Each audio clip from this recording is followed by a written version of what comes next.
All right. Talk a little bit about the marriage again. And the question is like this. Why bother? Why getting married? What's the reason to get married? I mean, you're about to do a major, major act in your life, something that really would have an effect not only through your lifetime, probably for generations to come. You need to make sure that you know why are you doing what you're doing. I mean, isn't it right? Usually, before you start to do something, you say, "Well, why am I doing this?" Unless you're a cow or some kind of a herd animal, that you just follow, go through the motions. So, what's the reason to get married? Well, everybody will tell you it's a mitzvah. Where's the mitzvah? I don't know. Where's the mitzvah? Puruvu is the mitzvah. Not to get married is a mitzvah. You could do puruvu without getting married. Not that I'm advocating for it, but But regardless of that, what's the purpose of getting married? You don't want to be alone? Get a shih tzu, get a poodle, get some goldfish. I mean, what is it to be alone? What's so wrong being alone? Most of the time you're alone. I mean, let me tell you this, you're going to, you get up in the morning, let's say you see your wife, hello, good morning, how are you? You have a cup of coffee, you go to work, right? Go to work. You go to work, there's no more 8 hours of work. There's at least 9, 10, 11 hours of work. Put some travel time. You come home, you're late, you see your wife, hi, how are you? If you are not a learning person, you sit in front of the TV, you doze off in front of the TV, drool a little bit, you go to bed, from time to time, get physical with your wife, and that's it. I mean, that's the whole part. That's what you want to, I mean, you're lonely all the time. Add the hours of sleeping, I mean, all it is, what do you see your wife? 2 hours a day? For that to get married, it's not worth it. For that, to have a mother-in-law because of that? Nah. Let me tell you, you gotta be an absolute fool to do that. There ain't no mother-in-law is worth that. So why getting married? Because your parents put pressure on you. I got it. Your parents put pressure on you, right? Because they want grandkids. You want grandkids? Go make your own. What do you want from me? I don't want to get married. Peer pressure, everybody else got married, so you have to get married. One second, if everybody's jumping off the cliff, so I should get married, or I should jump off the cliff also. If everybody's making a mistake, I should make the mistake as well. I mean, no, what's the reason to get married?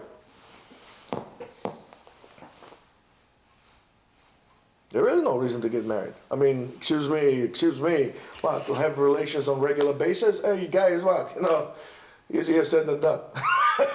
Have the headache. Why are you getting married? I mean, to wash a guy's socks and shoes, that's why you're getting married. To pick up his dirty laundry, to go like this, to be his mother. Most men are babies anyway. Good thing you don't have to change his diapers. Don't worry, that will come also. Why getting married? Well, if you go with the trend that it's really a mitzvah, or at least a hechsher mitzvah, and what the Torah says, lo tov heyot ha'adam levado, ha'aseh lo ezer kenegdo, lo tov heyot ha'adam levado, it's not good to be alone. So the fun, with chevra here, it's very good. Go to the pub every day, we have a pint of beer, ezer kenegdo, he needs somebody else to complement him. And that's the trick. It says, ha'sharui belo isha, sharui belo tov. He who is without a wife is sharui. He is in a state, but that state does not have the word tov in it. Good. What's tov? Lo matzati tov, ela Torah. Shene'emar lekach tov, nתתי לכם. That's why Chazal said, השרוי בלא אישה, שרוי בלא תורה. שנאמר, מצא אישה, מצא טוב, לא מצא עוד יותר טוב. It didn't find even better. לא מצא, right? So if we understand that the whole reason or the main cause to be married is not for financial security. If a woman is looking to marry a guy I do believe that there is something to be looked upon. Why does she say she wants an earner? The parnasah will come from HaKadosh Baruch Hu. She wants security. So, darling, don't put your trust in somebody else. Kol ha'adam kozev, everybody, tov liftoach me Hashem, liftoach benedivim. Better you count on Hashem than to count on generous people. So if you're so concerned about your security, so go get a job. Go get a job. Why are you getting married? For a girl who says to me, I want somebody who earns, what is she saying? There's nothing wrong by earning a parnasa. There's nothing wrong. But a person, and we need to understand that the guy also somehow needs to work. But, he can work in many things. He can work in chinuch, he can work in kiru, he can be a rabbi, he can be a scholar. There's many things he can do. If I would say to a girl, for example, I have this guy, he's a college professor, right? Ooh, college professor, that's terrific, wonderful. But you don't make a lot of money as a college professor, unless you work in Harvard or Columbia, there's neo-fascist institutions over there. But she would love it. The guy's a college professor, it's amazing. He's a scholar. Okay, he's a college professor for Torah. It's a yeshiva, it's an academy, it's a Torah academy. What's wrong with that? So that is not good enough. It's not enough money. I really don't understand that. I really don't understand that. If a girl said, I'll tell to a girl, say, listen, this guy is going to become a doctor. He went to Israel, he learned in Yeshiva for 2 years. So let's say he's 20 years old. He got his bachelor's, it's another 4 years, right? So he's 26 already. Then he's going to medical school, and he's not going to be done probably maybe after 30. And if he wants to go to become a fellow, it's going to take him even another extra 3 years. So maybe 35, and he's going to have a lot of money that he's going to owe by the end. It's going to be like $500,000. And she said, don't worry about it, I'll live with it, it's okay. He's going to make money. So why? This is why you marry. I mean, why would you like to marry a girl who the only reason she would marry you is because you have money? She's never going to look into you, who you are. And why you as a girl want to sell yourself for money? I mean, are you looking for a husband or are you looking for a security blanket? What is that you're looking for? It says a lot about a person that says that. The first thing should be, I want a person who is going to be able to dedicate his life to Torah, to be able to serve Hashem, because you need to understand. Matzah tov, matzah isha, matzah tov. You find a woman, you find Torah. And so we learn something very important from that. Getting married is a spiritual journey, not a physical journey. And everything else that comes in the relationship is a spiritual aspect. Whether it's having relations, it's a spiritual thing. Washing the socks for your husband, or washing your wife's clothes, or making food, or shopping, or changing diapers on your kids. If you understand that, everything becomes a station or another tree on your spiritual journey. Getting married is building a Bayit B'Yisrael Shera'ui Lehashkanat Shechina. It's a place that the Shechina could dwell in. Beit HaMikdash was just a building. Beit HaMikdash was not just a building. Beit HaMikdash was a place in which the Shechina dwelled in. So putting a brick on Beit HaMikdash was a part of the Avodah Ruchanit. And so is to us. When a Suli Mikdash Me'ad, when they make a Mikdash, a person should be able to build a Mikdash in himself, so his body would be appropriate for Hashchanat Shechina. The Shechina would dwell inside of him. And then when we have the famous quote, Ish, Esh, Isha, Aleph, Yud, Shin, Aleph, Shin, Hey. If you take the Yud and the Hey out of that, you get Esh and Esh. You get fire and fire. Everybody knows that, right? Everybody knows that. Everybody says this in a wedding. It's very nice. But anybody understands that? that if you take God, HaKadosh Baruch Hu, the Shekhinah, out of your life, you're getting fire, you're going to consume each other. Because I'm going to use you, and you're going to use me. And that's going to be consuming one another.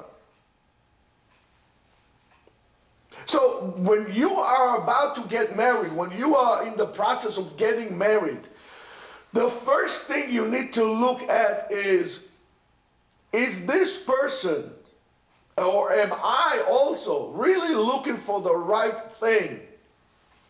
Am I looking to build a bait כמו בית המקדש, a bait that would be appropriate to have Shekhinah in it, a bait that the goal would be for learning Torah and teaching Torah and spreading Torah, and Torah is the core of your marriage, because if there's no Torah in your marriage, what is there? Buying shaitos for $5,000 for crying out loud, or maybe you should buy a house in Great Neck. Oh, that's very spiritual. Yeah, a house in Great Neck, a big joint, that'll be terrific. We're all spiritual. What are you getting married for? It's a mitzvah. So you need to treat it like that. You understand? A mitzvah is not a physical thing. A mitzvah is in ruchani. And that's why if you want to be able to treat your wife appropriately, you need to understand she's a Hefza of Kodesh. She's a holy vessel. And if she's a holy vessel, you have to treat her as right. That's what she goes to the mikvah, to elevate the kedusha all the time. Your wife is not just a piece of garment or some kind of a deposit box for your DNA. That's not what it's all about. And your husband is not an ATM machine and is not here to put security. I mean, what is it, the head of the CIA here? You want security, get yourself a bodyguard. That's not what it is. This is just to be able to build each other. Each one is a Chafetz Kodesh. When it says Zeh keneged Zeh, when the Kruvim were looking at each other, the image of a husband and wife, the Shekhinah was when Am Yisrael and Kadosh Baruch Hu were in good relationship, they were facing face to face. When not, they were turning back. Famous Midrash when it tells us when the Romans entered the Echal, they saw the Kruvim embracing each other, and they says, oh, they didn't understand that HaKadosh Baruch Hu separated us kipoked ishto before he goes on the road. HaKadosh Baruch Hu departed with us, so he embraced us with such a hug, so we will never forget him, he'll never forget us. Right now the Beit HaMikdash was destroyed, but the love is still there, is yearning and urging, and everything else takes a different shape all of a sudden. You understand what it is. And then your children, when you understand that, your children become a Chefetz Kodesh, and you treat them appropriately. The kids are not your mistake. The kids are not just, they're Chefetz Kodesh as well, and you have to treat them b'kedusha u'v'tahara. Your house should be built on kedusha and tahara, not on schmutz, on principle of Jewish values. And you can listen to Goyish music too. Everybody listen to Goyish music is not for me. But I don't want us to do with the other. I don't understand these people. I don't understand where they get those crazy ideas. All of a sudden everybody, and that's why nobody gets married. They're looking for something and they don't know what they're looking for. They're looking for something and they don't know why are they looking it for. They say one thing and they mean another thing. That's why nothing happens, Rabotai. And we need to understand that. So when you look for a husband or you're looking for a wife, you have to look at it as a Chefetz Kedusha. You have to understand that that is a spiritual journey you have to engage on. This is nothing physical. Getting married is inyan ruchani, not inyan chomri, not chomer, but ruach, spiritual. And if a person is not interested in learning Torah, or is not interested that his spouse will be learning Torah, run for the hills, because you're going to be paying for it. Somebody once told me, you marry for money, you're going to end up working for it. You have to learn for Kedusha. You have to understand what it is about. You do so, you have a great chance to have meaningful life. Your wife and your husband will be your partners in your journey. And you have to remember that. So think very carefully before you put on your shidduch resume what is exactly you're looking for.